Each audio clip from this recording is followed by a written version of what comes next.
समुद्र में केवल जल जंतु शेष रह गए, बाकी सब नंद बाबा ने दान दे दिए। फिर कहते हैं नंद बाबा ने इतना दान दिया, इतना दान दिया, इतना दान दिया। अरे कितना दान दिया? कहते इतना दान दिया, कुबेर का खजाना शेष हो गया, कुबेर के हाथ में केवल शंख रह गया। बजाता रहा इसको। इतना नंद बाबा ने दान दिया। कवि कहते हैं भैया नंद बाबा ने इतना दान दिया, उनके दान की कोई तुलना नहीं हो सकती।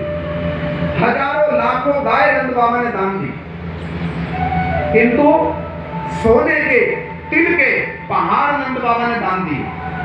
किंतु आश्चर्य की बात क्या है, कृष्ण के जन्म से केवल नंद बाबा दानी नहीं हुए, ब्रज का प्रत्येक व्यक्ति दानी हो गया। कैसे दानी हो गया? सुनो, ये कृष्ण के जन्म की महिमा है। कैसे दानी हो गया? नंद बाबा ने किसी ब्राह्मण को 1000 गाय दान करी।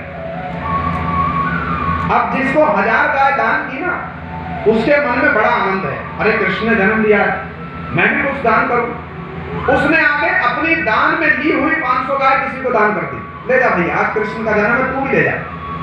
अब जिसने 500 गायों का दान लिया, उसके भी मन में आया भाई मैं भी कुछ दान करूं।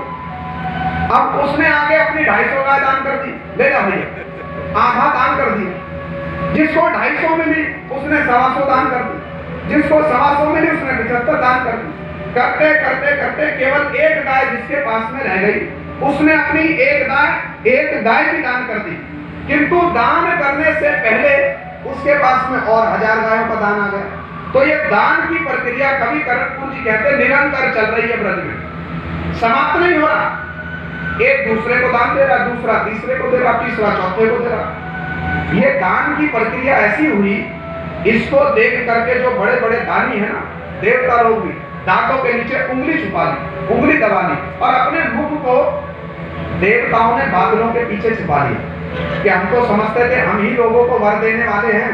अरे भैया, ब्रज में जैसे वरदान दिए जा रहे हैं, ऐसे वर देने में तो हम भी सक्षम नहीं, हमारा सामर्थ्य नहीं। देवता लोगों को भी लज्जा आ गई, शर्म आ गई, छूट गए शर्म से। बड़े सुंदर रूप में नंद बाबा के ब्रज में नंद महोत्सव मनाया गया। चारों ओर आनंद की बधाइयां बज रही, ब्रज का बड़ा सुंदर परिवेश हो गया। नंद बाबा ने वेदज्ञ ब्राह्मणों को बुला करके कृष्ण का जात कर्म संस्कार कराया। जब सारे संस्कार हो गए, अब तो ब्रज की बड़ी अद्भुत शोभा है। भैया, अब तक तो नंद बाबा को घर परिवार से कोई आसक्ति नहीं, किंतु जब अब पुत्र हो गया ना, तो फिर तो उनको सब चीजों से आसक्ति हो गई। किंतु नंद बाबा की आसक्ति कैसी आसक्ति है? अब उनके मन में यह विचार आया, मुझको इन सब विषयों को संभाल करके रखना है, क्योंकि ये मेरे पुत्र कृष्ण की सेवा के विषय है। अब नंद बाबा ने सारे ब्राह्मणों को